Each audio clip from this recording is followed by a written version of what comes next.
Hey Canadians, ever wondered what folks used for cash before Tim Hortons gift cards? Long before the Loonie, Indigenous peoples had their own systems. First Nations communities traded with wampum. Wampum was made from shells. French fur traders arrived in the 1600s. They brought their own coins. The French also used playing cards as money. After the British defeated the French, things changed. Canada became a British colony. The British pound became the official currency. Spanish, American, and even Portuguese coins circulated. Talk about confusing. Canadians needed a currency that reflected their growing nation. By the mid-1800s, Canada was ready for a change.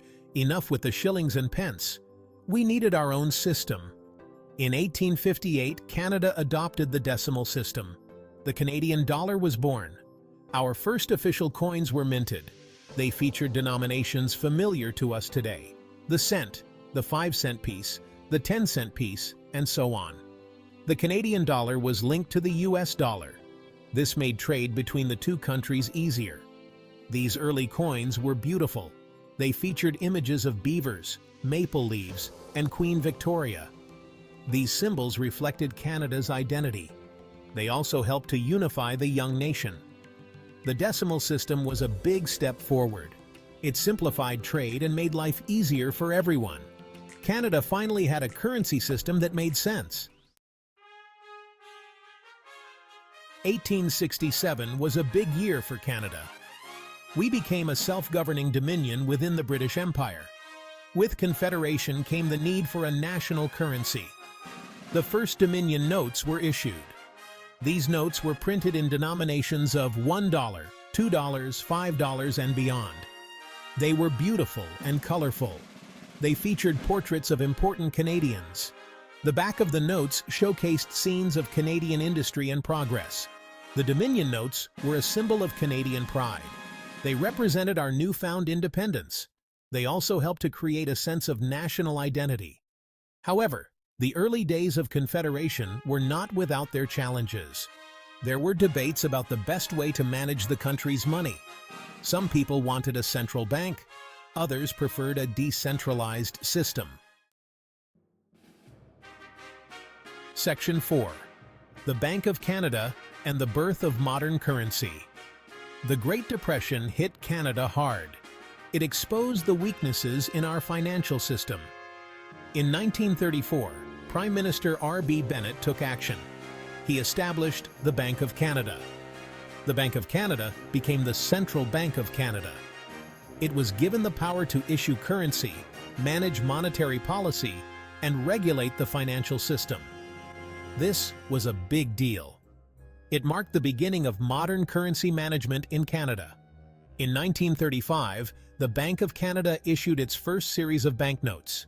These notes were a radical departure from the Dominion notes. They were printed in a smaller size. They featured new designs and security features. The new banknotes were a sign of the times. They reflected the growing sophistication of the Canadian economy. They also demonstrated the government's commitment to financial stability. Section 5. From Loonies to Polymer. Innovations in Canadian Currency. The Bank of Canada has always been innovative. It's constantly looking for ways to improve Canadian currency.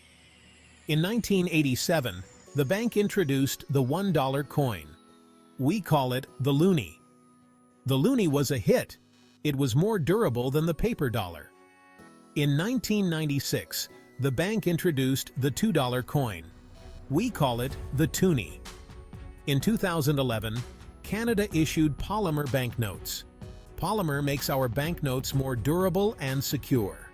These innovations have made Canadian currency one of the most advanced in the world. Section 6. Commemoration and the future of money in Canada. The Bank of Canada doesn't just issue regular coins and banknotes. It also releases commemorative coins and notes. These special issues celebrate important milestones in Canadian history. We've had coins commemorating the Olympics, anniversaries of Confederation, and even the 100th anniversary of the discovery of insulin.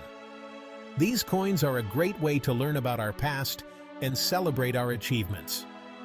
So, what's next for Canadian currency? That's a great question. With the rise of digital payments, the future of cash is uncertain. But one thing is for sure, the Bank of Canada will continue to innovate. It will find new ways to ensure that our currency remains secure, efficient, and reflective of our Canadian identity.